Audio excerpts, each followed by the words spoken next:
99% of the cases, like where one proceeds blindly and says, I'm coming with my framework and implementing it according to a standard 3-fiber model, you will quickly fall flat on your face. The realization is already there for many, maybe not for some yet, but we can be sure it won't take long.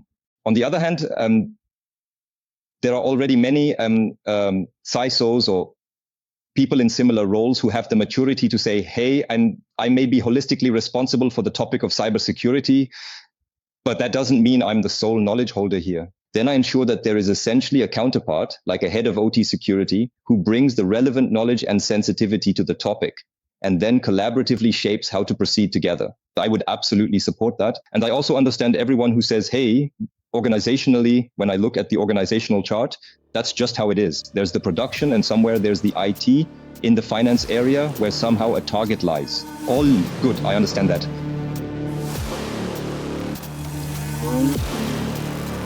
Welcome to Cybersecurity Shall Be C-Level Priority, the podcast that puts the digital world to the test. Cyber attacks are on the rise, and data is the most valuable asset in today's world. But how can we protect what matters most to us? Drawing on the latest insights, effective strategies, and practical tools, we'll show you how to create a more secure digital environment. Because one thing is clear: security isn't negotiable, it's a top priority.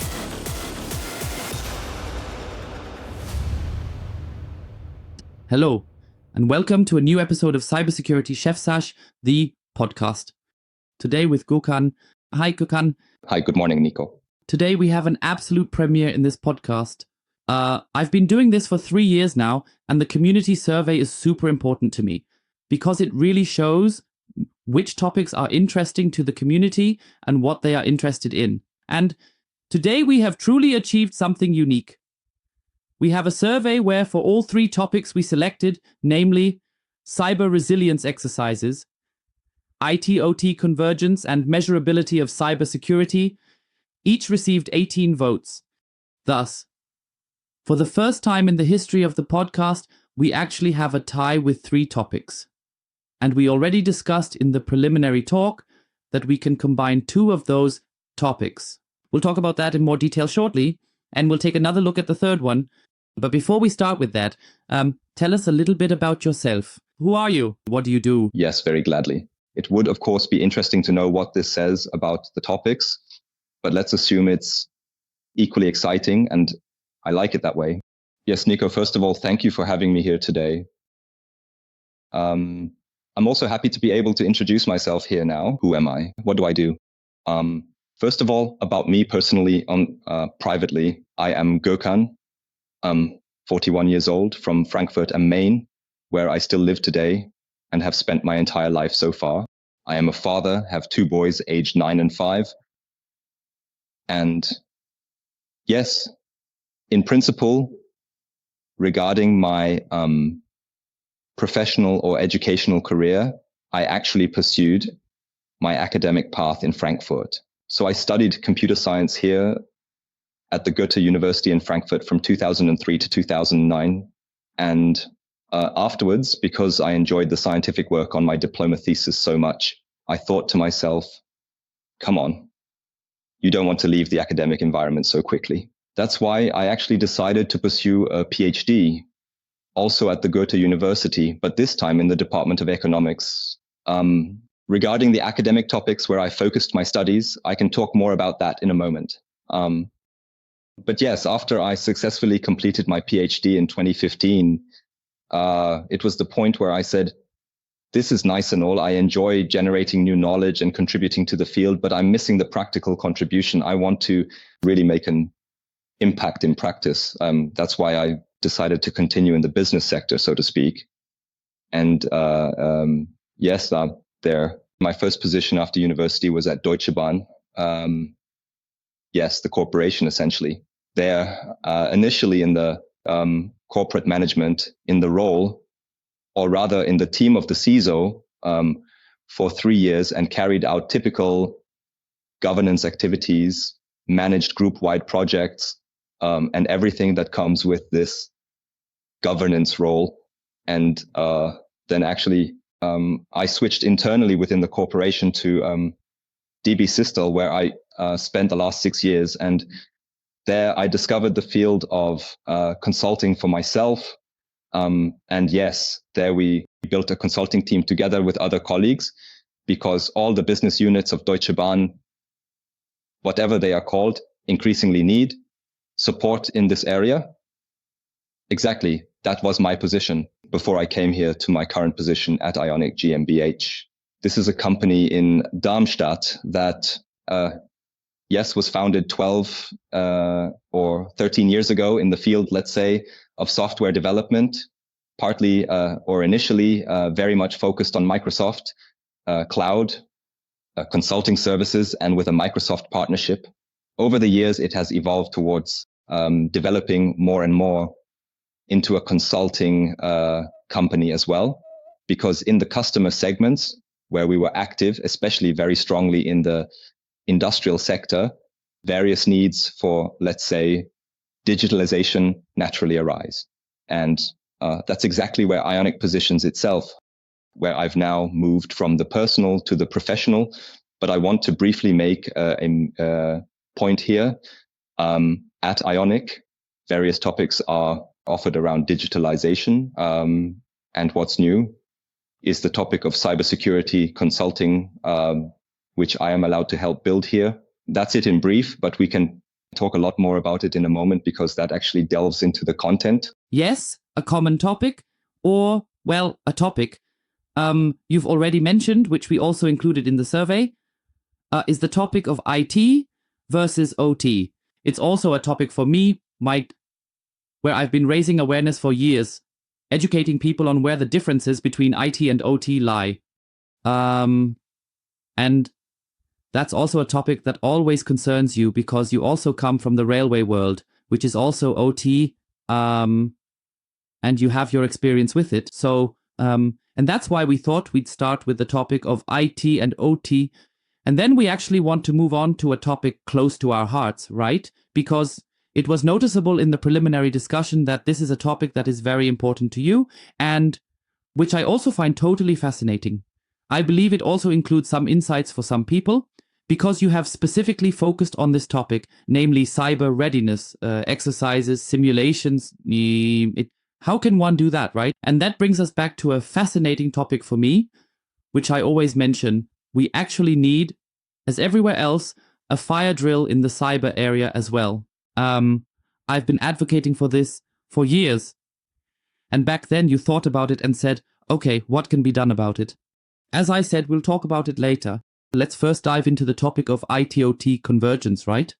I think the significance of IT-OT has been discussed very often in this podcast. But for everyone who hasn't heard it yet, how would you explain OT? Because for me, it's always exciting because OT doesn't really have a standardized term behind it, but OT encompasses a lot, whereas IT is quite clear. So how would you explain OT to someone? So when I'm asked about it, I try not to delve into a formal definition. I just say, hey, let's say in the context of machines, things that are essentially movable and also move other things and control the physical environment, they are increasingly being digitized or not digitized. So ultimately, these are technologies that I would describe as OT. And the topic is becoming increasingly relevant for me, especially in the context of cybersecurity and convergence, because there's more and more integration with traditional IT. But OT itself is what moves things, can be automated, and has physical impacts. That's always the introduction. And if someone needs more detail, then you can certainly use a formal definition. Yes, I think you can put it quite simply. OTs are production environments, or as the modern term goes, the shop floor. It's always such a nice word for it.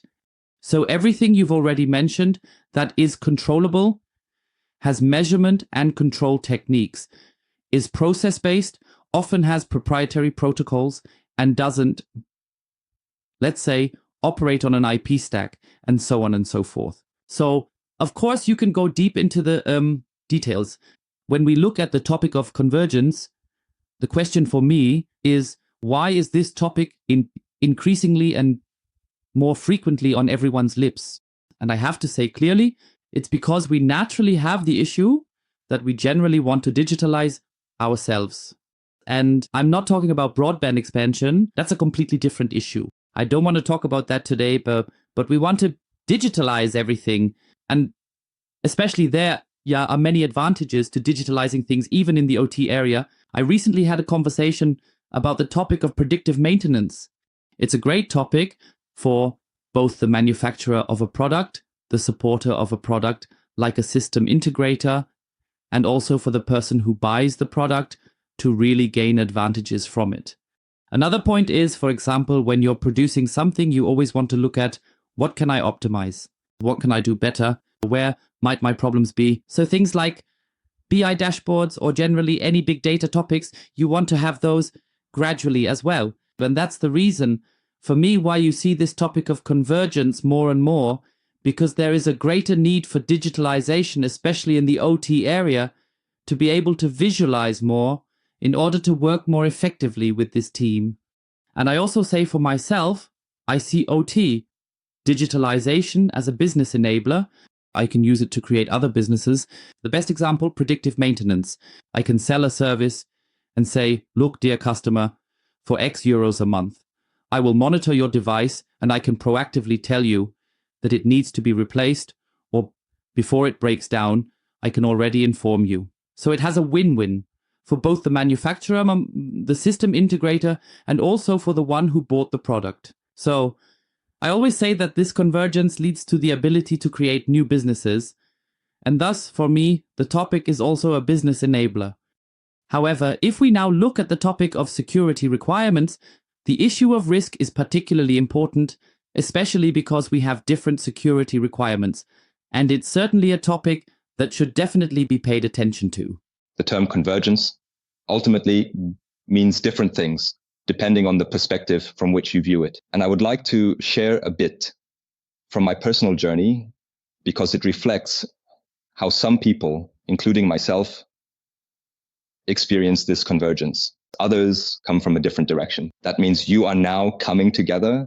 Personally, I am also a computer scientist, and I originally focused more on IT security and information security. And in my previous job, that was, so to speak, the dominant theme.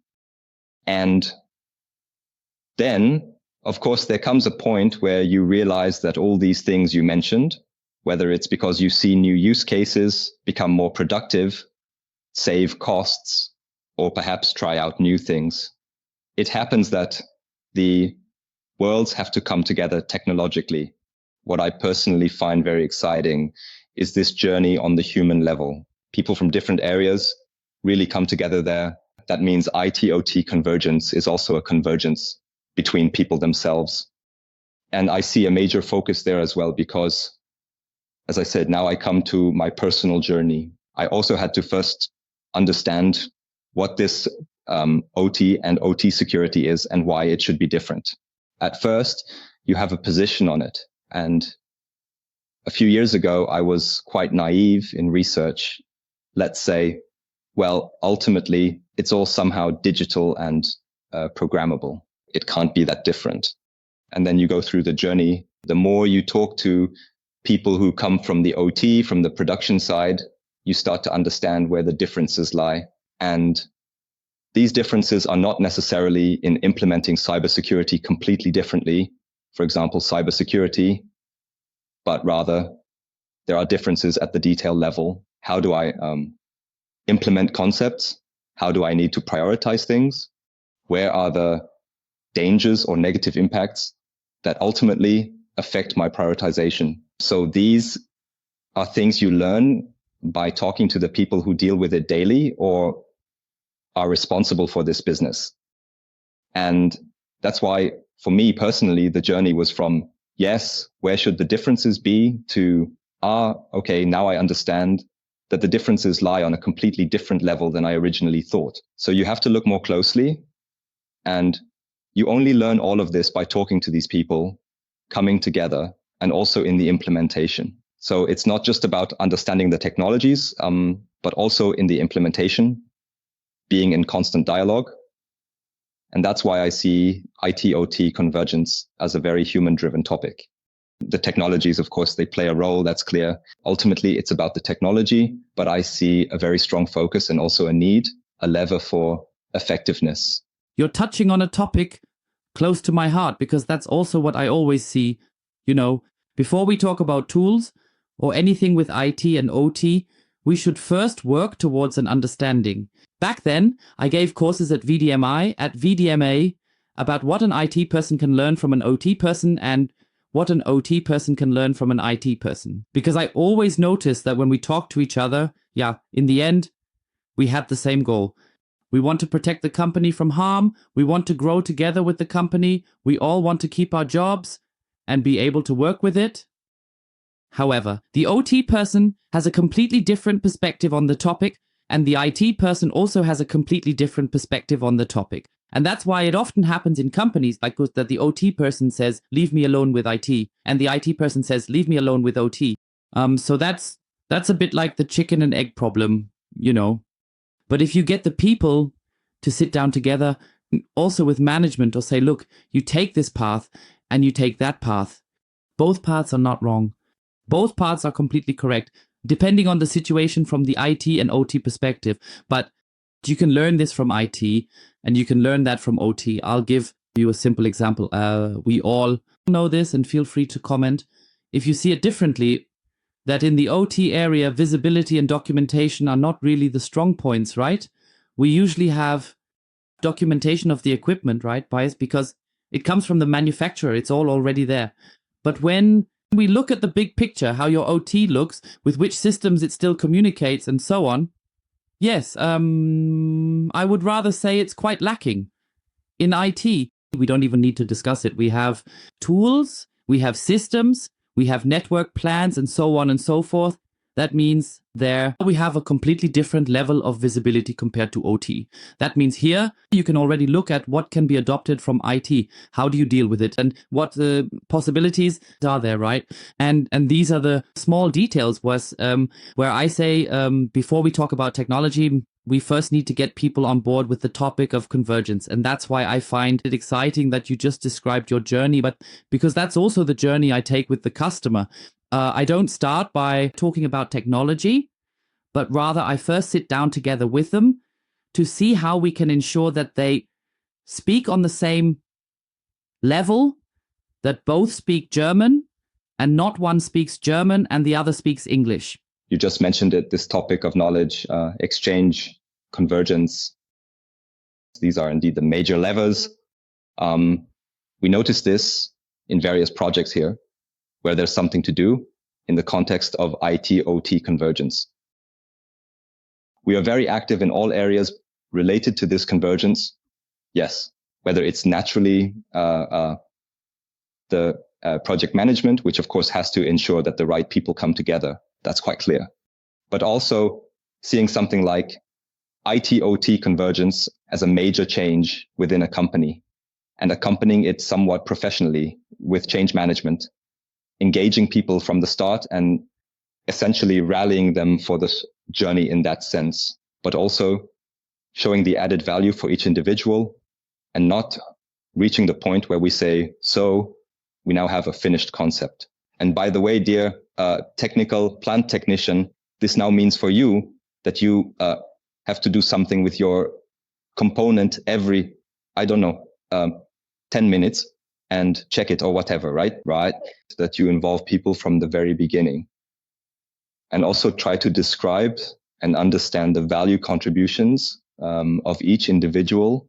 And if you can't do that, then you might have a problem. At the very least, you have to say what added value it has for the company. And as an employee of the company, you naturally go along with it, but preferably from the start. That's why we see change management as a major lever in this whole topic. And the second thing related to the topic of knowledge is also the topic of knowledge itself.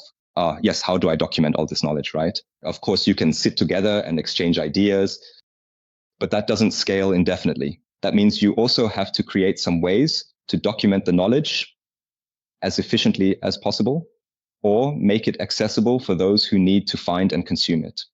And it's also very interesting that this is one of the areas where we have a strong focus. So knowledge management, how can we document this knowledge? I say this because these are all components or aspects of IT, OT convergence that are really a big lever if you want to make it successful. And at the end of the day, I would say the actual added value, whether it's an increase in productivity or whatever it is quite clear in terms of how you implement it technically. Well, I think technology, I don't know if this is a popular opinion, but the technology itself is not the biggest problem. There are many solutions. The problem is more that it's a bit confusing and you need clarity on what is really relevant for you. But the technology, and whether it's for cybersecurity or connectivity, is available. But as I said, the exploration, the sorting, the orientation, what is important and relevant and why, that's a completely different journey. But with a big impact, yes, that is absolutely important. And in cybersecurity, of course, even more so, And what I wanted to mention, which I also find interesting because you just mentioned it, is that people often refer to IT and OT, and it is often portrayed, from my perception, as if IT and cybersecurity are the same. Yes, in my role, where I was involved in classic information security projects, I naturally had various discussions with IT, with those who are in IT or responsible for IT. That wasn't easy either. You also have to convince top management that a certain initiative is relevant for security. Or the system administrator, who somehow also had to change something in his work due to security requirements. We have the same discussions there, and the advantage is when we now talk about IT-OT convergence and cybersecurity, I always say in the OT world, we are about 10 to 15 years behind in terms of the maturity level of security. I don't necessarily mean that negatively, but it's simply due to the facts. It wasn't on the radar yet. The threat situation might not have been there. All good. However, we have a very big advantage. Namely, we can now draw from all this knowledge that we have acquired over the past years or decades on how to implement, communicate, and effectively design cybersecurity. We also didn't do many things right. I would say in terms of awareness, there were certainly some topics that could have been done better, but I believe we can now draw from that. So we can now try to adapt the things we've learned, and we should do that in the IT security world as much as possible, improve them, and ultimately learn from the insights. I see this as an opportunity to round off the topic of IT versus OT once again. And I think you just mentioned an important topic, and I see that repeatedly as well. These silos, IT, OT, cybersecurity, we need to stop that too. These silos don't exist, right? Cybersecurity is not just related to IT. That's also a topic I keep mentioning, just like how the CISO or the IT person is always under the IT management or something like that. I also find that always difficult, but that's not today's topic. But even there, I believe we need to move away from this idea that cybersecurity is just technology, right? No, it is not. It's the people, it's the process, it's the technology. In the context of the company, it's everything, right? And I always say, especially when we talk about cybersecurity, for me, the first step is always a mindset change in the head, because without this mindset change, you won't get anywhere. And I believe, especially on the topic of convergence, we now have the chance to see how we can break down these silos and think about how we can deal with it. And I believe that even a CISO who might not have any knowledge of OT can still do something in the OT area, but he must at least have the information that, for example, I cannot install an antivirus client on an OT system, or that I cannot just apply a patch. That means knowledge is power here. He first needs to acquire the knowledge of why it doesn't work that way. And that's also what I keep seeing in the market. The IT market is a huge shark tank. There are a lot of companies in there. The OT market is more like a greenfield. There are few companies that are familiar with this OT topic. And that's why I keep seeing companies that just slap the OT label on and claim they know OT. But the problem is, in my personal opinion, and I say this quite deliberately, teaching an IT person, OT is significantly harder than teaching an OT person security. And I think that's also something that needs to be honestly looked at, right? You can't do OT security if you don't know how OT works. And by that, I'm not just saying that you need to know that it has completely different protection goals, like availability being the highest priority, but really, what is an OT system? What is an SPS, right? What is an S7, right? What is a PLC? What is an RTO? So this basic understanding also of sensors and actuators is something you need to have. You should also be able to understand it. And I think the big mistake many companies make is that they simply try to impose their standards onto OT, because they say these are standards that everyone must meet without really considering what OT can do. And the OT people, they have their own inherent interest. They are there to ensure that the plant runs, as the saying goes, right? That the company makes money, no matter what it produces, no matter what it does, right? Whether they are producing cars now, generating electricity, or like in your case, with your former employer, running trains, right? In some way, they are geared to ensure that nothing happens. And here again, a little disclaimer, and this is super important to me because it is often forgotten. OT often means safety, or almost always safety. This means it also involves about human lives. I just can't do the kind of experiments, like sometimes in IT, where I might say, well, come on, trial and error, somehow it will work. Human lives can be at stake, be at risk, and this must always be emphasized when we talk about OT, and also when we talk about security measures in OT. In the end, safety is just as important. And if we endanger safety through such a measure from IT, then we also have a problem that could endanger human lives, could endanger them. And I think this is something that many, even those who have little to do with the topic of OT, are not aware of, that we are often talking about human lives here. Yes. So I would like to, on the point CISO and OT security, to add my thoughts, so to speak. I see it exactly the same way. And I also believe that in 99% of the cases where one proceeds blindly and says, I'm coming with my framework and implementing it according to a standard broad brush model, you will quickly run into problems. There are quite a few have already gone through that. And I believe that the realization is already there for many, maybe not for some yet, but we can be sure it won't take long before they notice. On the other hand, that said, there are already many CISOs or not people in similar roles, CISO, who have the stature to say, hey, I might be holistically responsible for the topic of cybersecurity, but that doesn't mean I'm the knowledge holder or have all the wisdom on every topic here. Then I ensure that there is a counterpart, like a head of OT security or whatever you might call them, who brings the necessary knowledge and sensitivity to the topic in, and then we shape it together. And I find that important and I would actually motivate it from another perspective, why it's necessary to proceed together. I would absolutely support that. And I also understand everyone who says, hey, organizationally, when I look at the organizational chart, that's just how it is. There's the production, and somewhere there's the IT in the finance department where somehow a silo exists. All right, I understand that. There are still approaches to get closer through informal platforms, formal platforms. If you want it, then it's possible.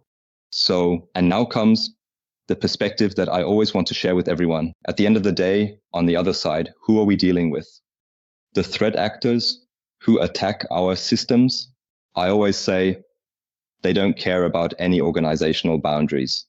They just know networks somehow and attack them, trying to cause the damage they want to cause, either out of criminal intent or for other reasons.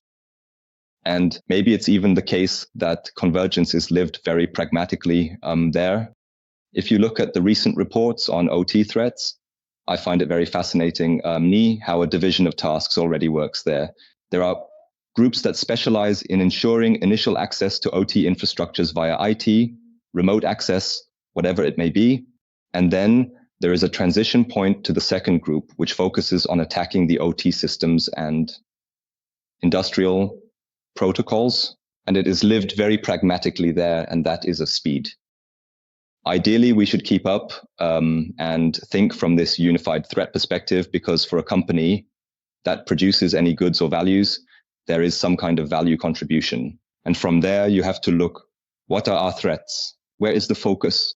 And then let's tackle them together. And of course, it will always involve IT and OT. But if you imagine it a bit optimistically with rose-colored glasses, then I would say that's the reason why we should proceed together, because the other side is doing exactly the same and doesn't care about what organizational charts have been drawn on the opposite side.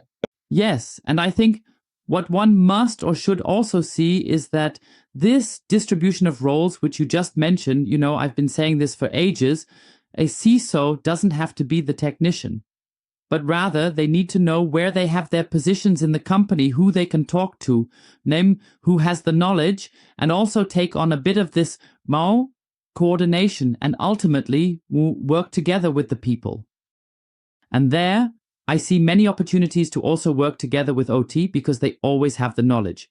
And with that, you can approach things more easily. So clearly, no matter where we talk about cybersecurity, knowledge is power, I always say. Knowledge is power. And that's why we must also, and this is part of this podcast, share our knowledge. I had, for example, yesterday the exciting situation where we conducted an experiment. We invited 5 of our customers along with Microsoft and said, look, folks, let's talk about your problems, or rather, let's exchange what is going well or poorly for you. Of course, there were many people who said no. No one will talk about that, right? Because these are all different companies, like some from the same industry, not from the same, some from other industries. So a completely different story. And surprisingly, it was, and surprisingly for me as well, that after such a short icebreaker, everyone exchanged ideas with each other. They even internally, they even exchanged their contact details with each other afterwards, arranged their own meetings to discuss individual topics again, like SOC projects and so on. And I really found that a nice symbolic image of how it should actually be, also with us as a company, right? So that we as a company should work together much, much more as alliances and not always try to take something away from each other because the pie is big enough. We can simply position ourselves better as alliances to work more on this and, above all, to push the snake oil salesman out of the market. I think that's, anyway, my heartfelt topic, which I also want to achieve with this podcast, to push snake oil salesmen out of the market. Because a customer who has no idea about cybersecurity or needs someone for support can't even distinguish, is this a good one or a bad one, right? So that's always a topic. And that's why I'm doing this podcast, to get exactly there. But looking at the time, because we have a few more topics here, I would say let's make the change to your heartfelt topic now. And I know, Zap, just about that we could talk for days. Namely the topic, how does one achieve cyber readiness through exercises and simulations? Before you delve into your heartfelt topic, you take it up. Come through. For me, it's like this. When we talk about cyber readiness exercises, or also, I would say simulation exercises, then there's always this topic. Am I doing this realistically? Am I doing this paperwork style? So, am I doing this as a tabletop exercise and so on and so forth? What was your point? Why did you say you thought, I want to engage more with the topic of cyber readiness exercises? Oh, yes. It actually also relates to the last topic, coming together and, as you just described, that people still talk to each other afterwards, and the connection was there. I see exactly in this spectrum. I also see it in the topic of exercises. How did I get into it? So basically quite simple. It started at Deutsche Bahn during my work there. The context was that I was also working there as a consultant, essentially for the corporate CISO function, where various cybersecurity projects are running. And I was heavily involved in the area of cyber defense, security incident management as a consultant for corporate governance.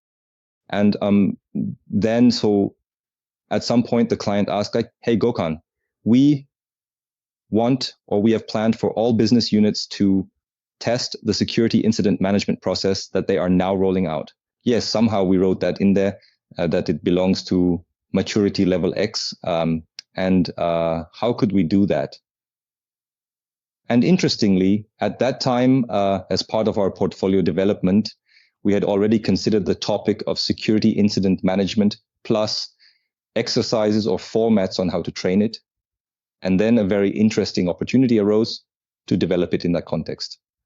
And that was basically the entry point. And I quickly suggested, because I was familiar with the format from my work at the corporate headquarters, let's do it in the direction of a tabletop, but I have a few ideas on how to make it significantly more interesting. The background is, although I'm not an active player of role-playing games like Dungeons and Dragons or something like that, I do get a lot of exposure to it. I am very interested and I find it fascinating what kind of worlds are created there in which people act. And I thought maybe we could incorporate a touch of that. And ultimately, a tabletop exercise is nothing else. It is a role-playing like simulation of a situation. And in this case, the situation is, of course, a security incident, a cyber attack. Yeah. And then it's about the people who are participating having to act verbally, saying what they would do. And I thought, okay, this might be a good format. And I want to make it as interesting as possible. And that was kind of a bit of the introduction. Then we conceptualized it for the first time a few years ago, and it was very well received. I can also talk a lot more about what I think is important, but ultimately that was the introduction. And then we quickly did it multiple times for almost all business areas. It was very well accepted, and I also learned a lot in the process. So to give you a preview, I myself had a completely different expectation regarding the added value before these activities than what actually resulted. So it was significantly more. Yes. And because I am so enthusiastic about it, I want to continue doing it. And I always talk about it. I always bring it up in every conversation. And now I might get to the point where I can say a little about what I see as the added value of an exercise, and specifically in this format. On the side, it is simply the case that when you simulate an exercise or want to reenact it, then the first rule from my perspective is make sure it's a scenario that is as relevant as possible. And for the area we're looking at, even if it's fictional, it might be a very specific business application in a specific area.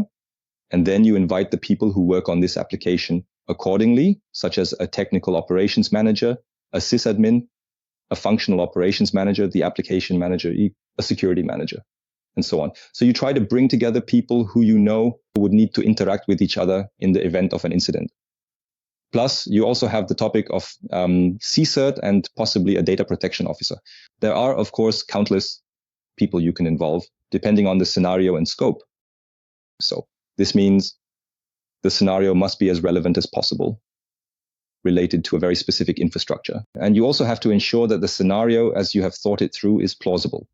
So it doesn't help to say something like, yes, an attacker somehow I've been grabbed some credentials and logs in through the web interface with them.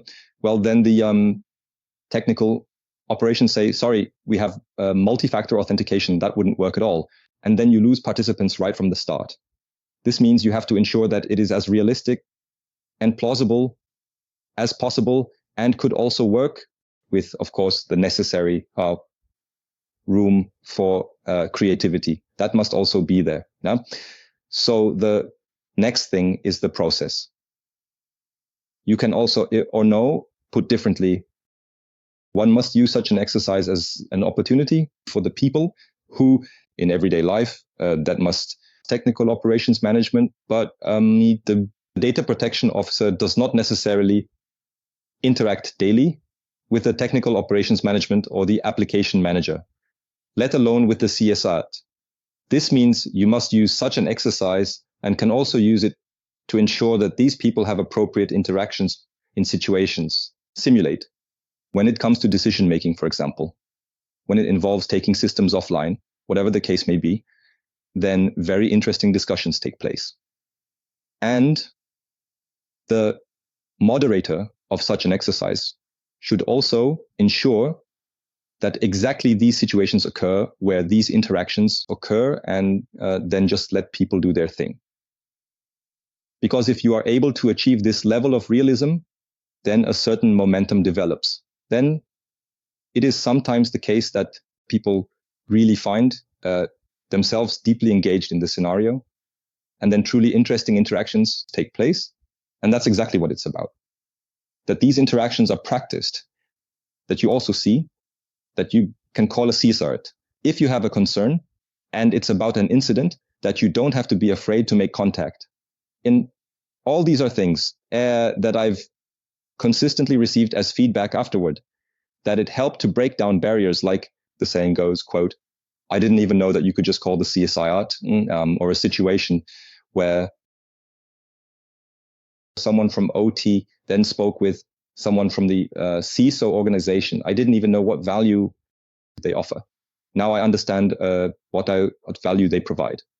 All of this is something you can take away from such an exercise, provided you induce precisely these situations. You're addressing an important topic, because when I've conducted such exercises, it was always extremely important for me that it is also recognized, even from the management side, what that means. Because we all might know this situation, the damage is done, and then everyone starts blaming IT or even OT, make it work again. Do this, do that, do the other. And my intention was always to involve management in such exercises so that they understand, look, technically it can't be done any faster. There's no point in increasing the pressure, because technically, thus it just can't be done. No matter how much pressure you apply, it can't run any faster. Or even processes. No matter what you do here, it just can't be done differently. Simply to instill this awareness, to understand that there are dependencies and, let's say, things you can't speed up, and you have to deal with that. And that's why I always found it important. You referred to it as moderation. I always call it the white team, which is responsible for always looking at how do I bring realism into it?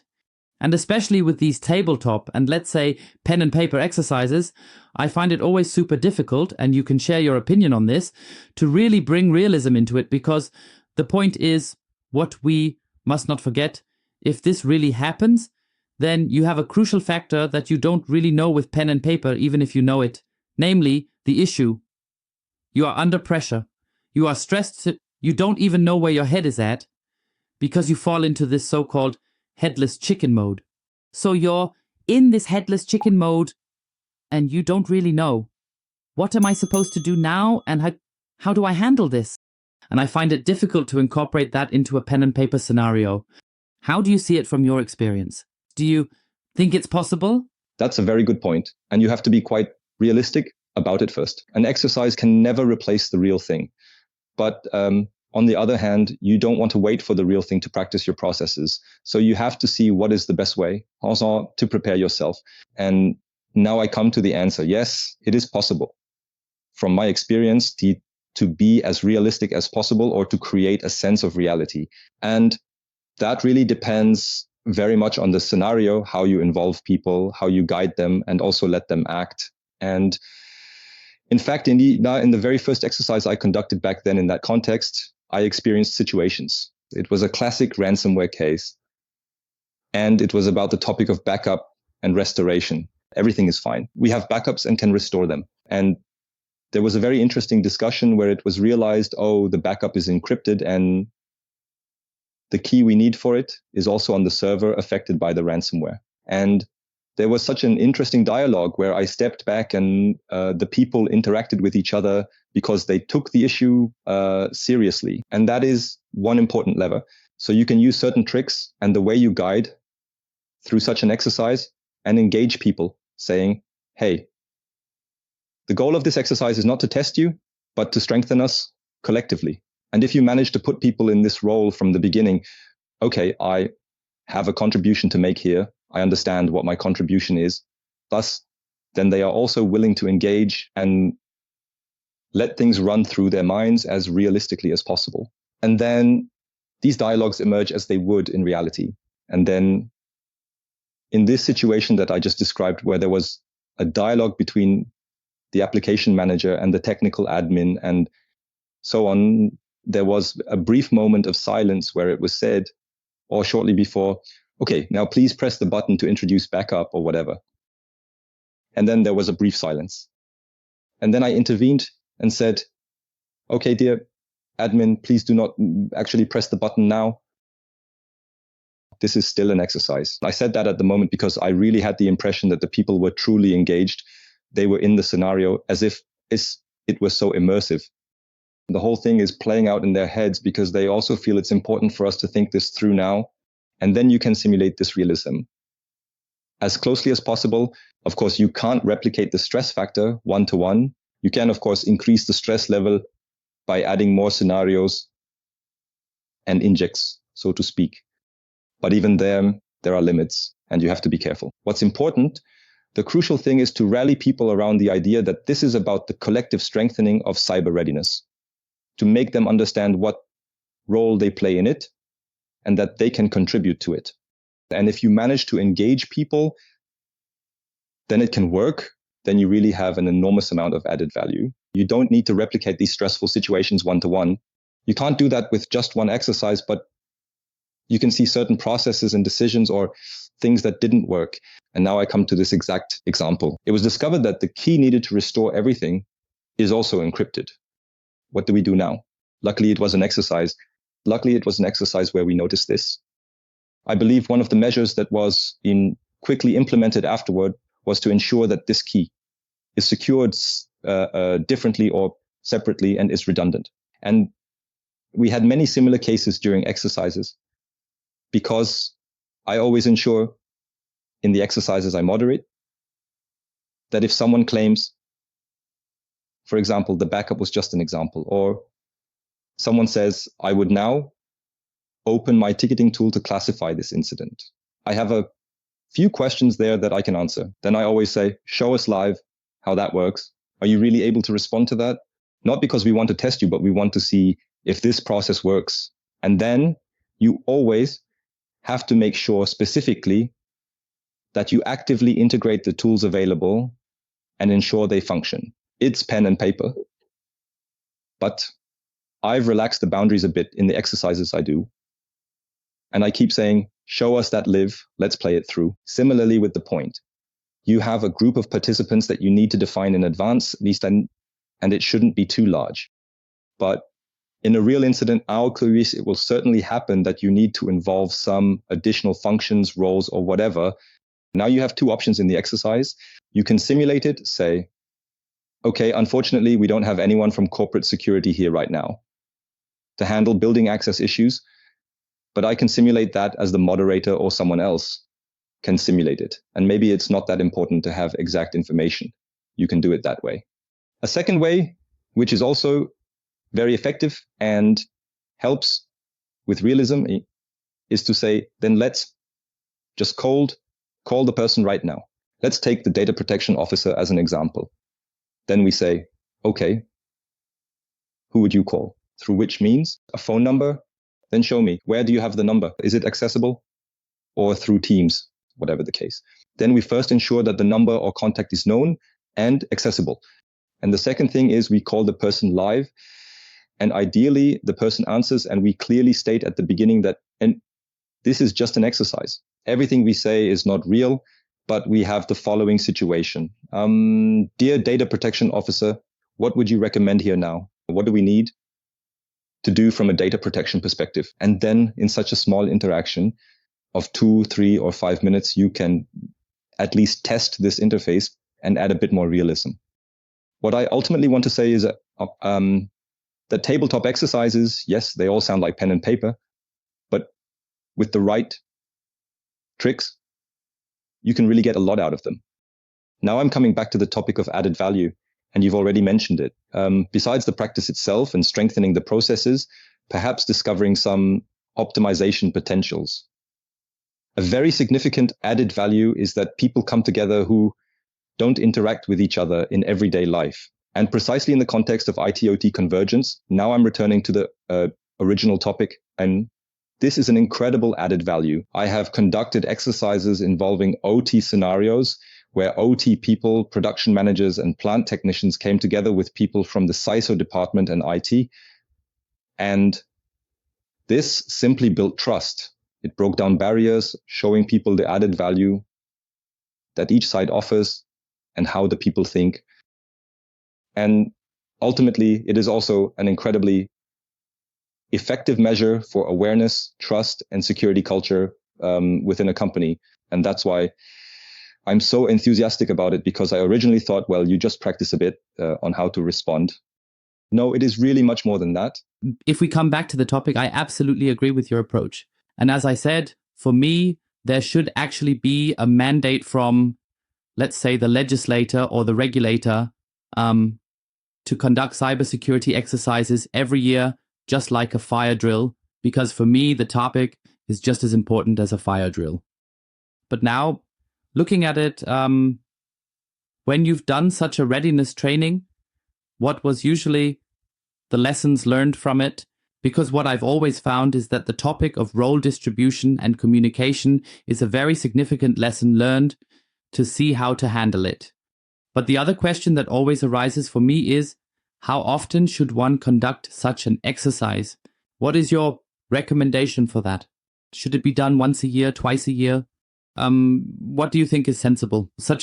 How often to do such an exercise? Regularly, definitely. And now it depends a bit, If you're in a large corporation, then I wouldn't say to conduct an incident response exercise just once a year in a large corporation. That would be too little. Of course, it depends on how large you are as a company and how focused you are. The format that I will describe now is very focused on a business application area or OT facility. That doesn't scale.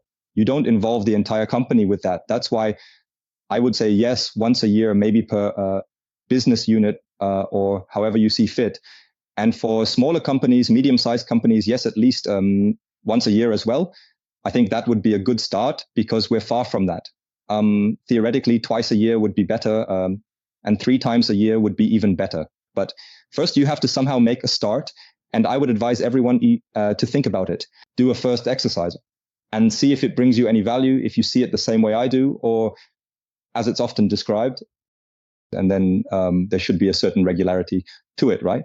Once a year is the typical frequency that is suggested. And there are also requirements in various standards, whether you look at the 62443, which mentions cyber drills, which can, of course, be interpreted in different ways. The format is not explicitly stated there. Sometimes it explicitly states that it is a tabletop exercise. But I can see that it is now also being incorporated into many standards and is increasingly being requested. But clearly, from my perspective, it is still a very, a much underutilized tool. Therefore, I am glad if everyone just tries it out somehow. Yes, just tests it and looks to see if they see it that way, whether it has brought any added value or not. So the main thing is to just do it before talking about regularity. We might then also come to the last topic, which we could touch on again before we come to the conclusion. Namely, we also come to the topic of making cybersecurity measurable, right? I hear it again and again. Let's talk about KPIs, about metrics, and so on. And my first statement to the customer is always, what do you want to achieve with it? Do you want to have management, green, red traffic lights with it? Do you want to really achieve measurability with it in order to be able to learn from it? Because I think the problem with measurability is, how do I measure cybersecurity? Regardless of the fact that I can't really do that anyway. I have now a catch, I'm sure, so to speak, towards real and a true security, or towards actual facts instead of gut feeling. Yes, this topic is also one of my passions. That's why I included it as a topic. But here it's the case that I actually still have to say, I think we're all still searching for when it comes to making cybersecurity measurable, because there are so many aspects to it. There's the business perspective, like the classic return on investment.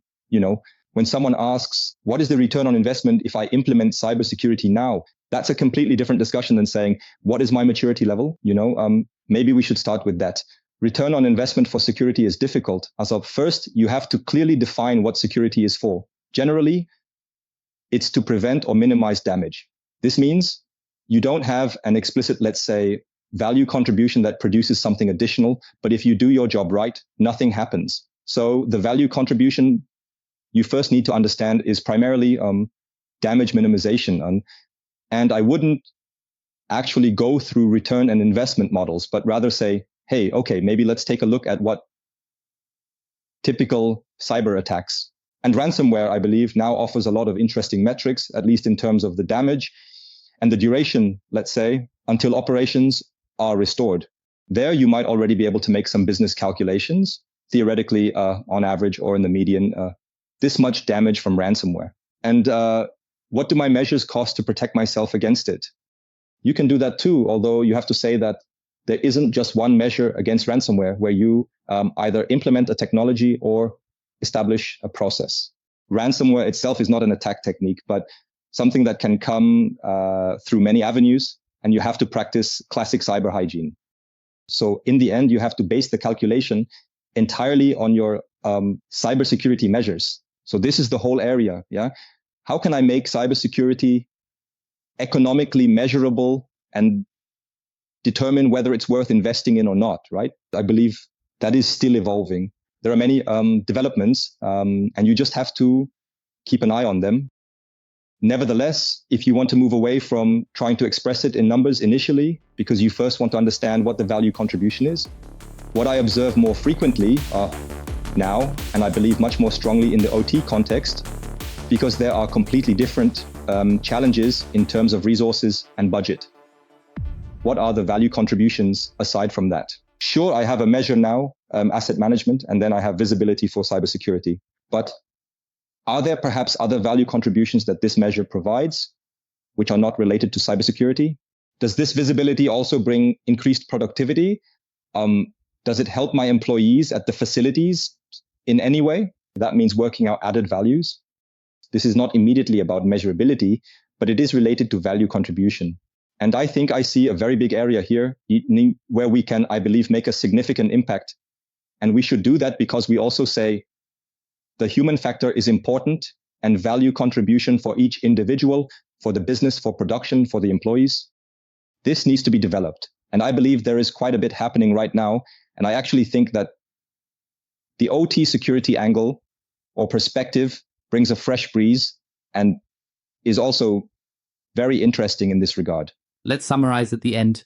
If we have 3 key takeaways, IT and OT convergence primarily requires collaboration on a human level and also integrated thinking. IT readiness is not a one-time issue. It should be conducted regularly to ensure that the lessons learned truly emerge from it. And measurability is essential to improve cybersecurity in the long term. And clearly the disclaimer here, measurability that is supported by facts and not by gut feeling. Absolutely. So numbers, statistics, how many incidents I had and so on, you can create many.